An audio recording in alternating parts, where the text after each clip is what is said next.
pays noir. Mais pour ça fait, c'est pour nous gagner, bon Dieu, dans la vie, nous, c'est pour nous prendre chemin conversion. Marie chantait dans Magnificat là, il relève Israël, son serviteur. Bon Dieu est capable de relever Haïti, pays noir, mais c'est pour nous prendre conversion, prendre route chemin pour nous faire bien, prendre route pour nous lutter contre mal là, tout côté. Marie chantait ça dans Magnificat là, il dit, il relève Israël, son serviteur. Quelle parole pour nous!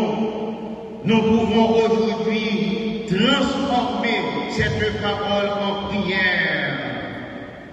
Seigneur, relève Haïti, relève nos familles, relève nos écoles, relève nos universités, relève notre justice, relève nos institutions, relève notre économie, relève nos villes et nos campagnes, relève notre jeunesse, relève nos consciences, relève même notre manière de faire de la politique, car Haïti ne sera véritablement relevé lorsque l'Haïtien sera lui-même relevé dans sa dignité.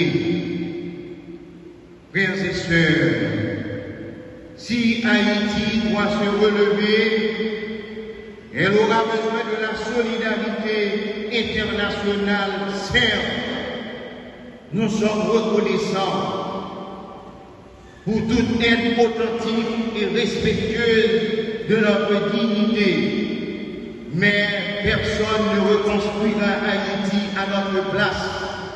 Si Haïti doit se relever durablement, ce sera d'abord avec ses dignes fils, avec ses dignes filles. Nous avons besoin aujourd'hui des hommes et des femmes qui n'ont pas peur de servir. Nous avons besoin aujourd'hui des hommes et des femmes qui n'ont pas peur de servir, des citoyens qui préfèrent le bien commun aux intérêts particuliers, aux intérêts mesquins. Nous avons besoin des responsables qui comprennent et qui comprennent bien que l'autorité n'est pas un privilège, mais un service. Marie nous montre justement le chemin. Elle ne dit pas, regardez ce que j'ai accompli. Elle dit dans le Magnificat, le puissant qui pour moi des merveilles.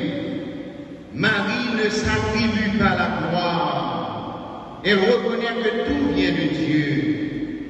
Voilà une leçon fondamentale pour tous ceux qui exercent une responsabilité.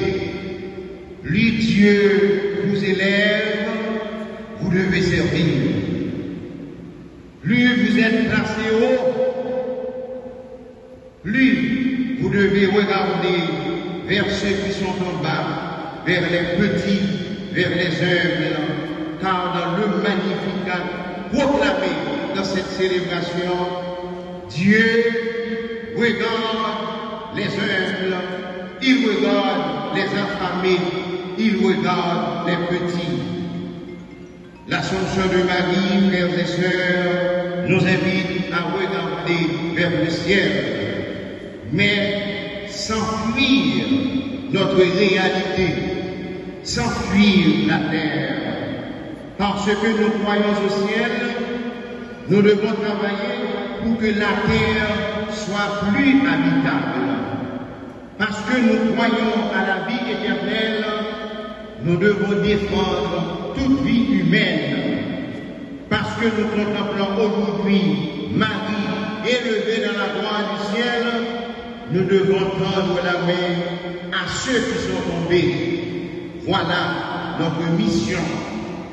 Nous avons célébré grandiosement, fête de l'Assomption de la Vierge Marie, faites ça, rappelez-nous, mission nous. Marie était en mission, il était en mission au sérieux. Alors, je dis, qui que nous soyons, quel que soit ça n'a fait, dans la société, on nous prend responsabilité nous au sérieux pour que nous ne pas vivre en monde, mais pour nous prendre un changement. Frère Maxime, dans mi-temps, en pile mauvaise nouvelle l'attendait. Je dis, dans ces célébration, l'Église a proclamé une bonne nouvelle. La mort n'aura pas le dernier mot. Le mal n'aura pas le dernier mot. Le dernier mot appartient à Dieu. Voilà pourquoi nous n'avons pas le droit de désespérer d'Haïti. Haïti doit se relever. Haïti peut se relever. Si nous tous, nous chaque, nous prenons décision ça, et si nous mettons bon Dieu dans la vie, son relèvement ne viendra pas seulement des discours. Il commencera lorsque chacun acceptera de prendre sa part de responsabilité. Il commencera dans nos consciences, dans nos familles, dans nos écoles, dans nos institutions, dans notre manière de servir, dans notre manière de gouverner, dans notre manière de regarder les autres, de nous regarder les uns les autres. Le relèvement d'Haïti commence aussi par le relèvement de l'Haïtien. Marie a cru à la parole de Dieu. Nos ancêtres ont cru à la liberté. À notre tour de croire que le relèvement est possible et surtout, à notre tour de travailler pour le rendre possible. Ne nous contentons pas donc de demander aujourd'hui à Marie de sauver notre peuple. Demandons-lui de nous obtenir de son Fils le courage, l'intelligence, l'honnêteté, le sens du bien commun, la force de nous mettre sérieusement au travail. Alors les générations qui viendront après nous pourront regarder notre temps et dire, ils n'ont pas abandonné, ils n'ont pas accepté que leur pays reste à terre. Ils ont pris, ils ont servi, ils ont reconstruit. Et notre peuple pourra chanter avec Marie, le puissant qui pour moi des merveilles. Oui, le puissant a fait pour Haïti des merveilles. Il nous a relevés, il nous a rendu notre dignité, il nous a appris à devenir frères et sœurs.